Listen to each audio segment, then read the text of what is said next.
Hey guys, so I wanted to show you my recipe for my unleavened bread with my freshly milled flour. And the reason I'm doing a video instead of typing it out is because I don't have any set measurements. I just milled some grain the other day, and however much flour I had, I added some water and some other stuff and made bread with it. I just winged it. So I wanted to go ahead and show you that process.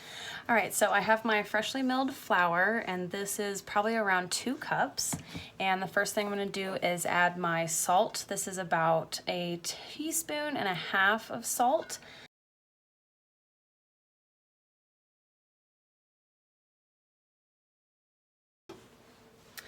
All right, now I'm going to add some pads of butter, and these are really cold. I've had them in the refrigerator. What we're gonna do is cut this butter into the flour. Just gonna spread it around. All right, and some of you may not know what it means to cut butter in, but it's kind of exactly what it sounds like. I don't wanna melt the butter and mix it into the flour. I actually wanna cut it up into really small pieces so that they all get coated with the flour, and that just makes for a different kind of texture with your bread. So you can use one of these little tools, and I like to start with this, but I'll also show you how to do it with your hands.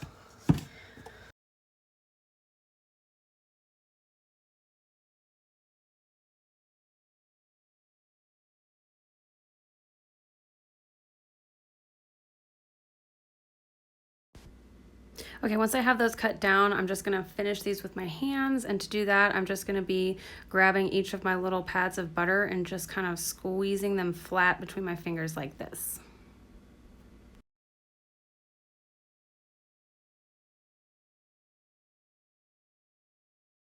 Okay, so this is the consistency that I want it to look like. I want my little bits of butter to just be real small like that. If you've ever made biscuits, you probably know what I'm talking about with. I want this to be kind of like biscuits. All right, so now all I need to add is my water, and I have some hot water here in my kettle, and I'm just gonna add this slowly and then mix. I don't wanna add too much too fast. I wanna just get my dough to the right consistency, so I'm just gonna start by adding just a little bit. Mix that in.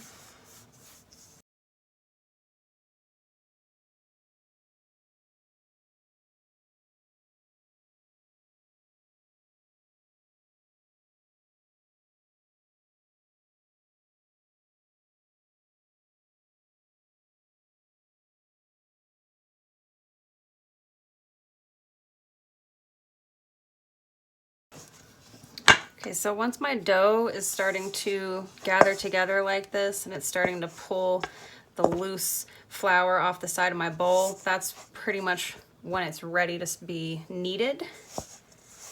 And I'm just gonna knead it just a little bit.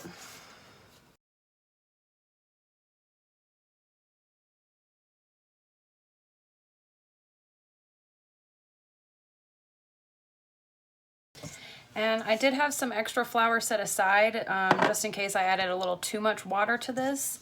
I should probably mention that, but I actually got the water just right this time.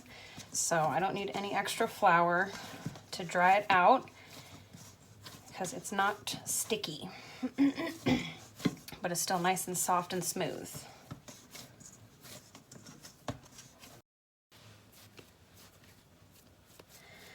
All right, here's our dough.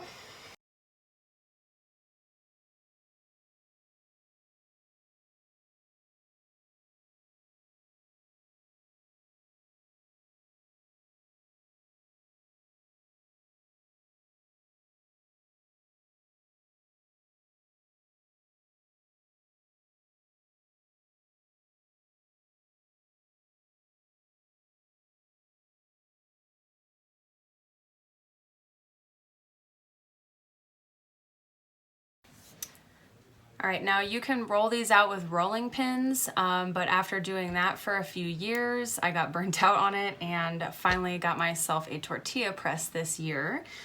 So this is what I'll be using to flatten my bread out. So I've just got some parchment paper in here. Just gonna set my little ball right in the middle.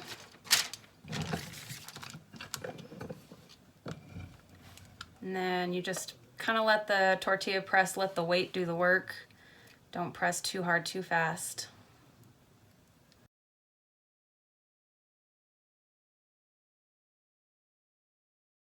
All right.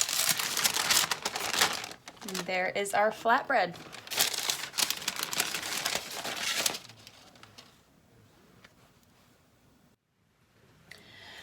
All right, so I've got a stack made and I put parchment paper in between each so that they're easy to keep separate. And I just have a hot skillet and I like to give it a little spray of olive oil.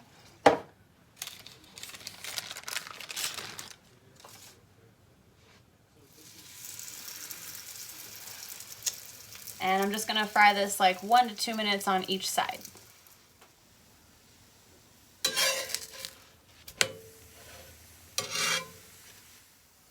Basically, I'm looking for just that little bit of browning. That's how much I want to cook it. No more than that. I don't want to get it too crispy. All right, here's our bread. And it's nice and soft, real chewy inside. I've been doing almond butter and jelly sandwiches with these.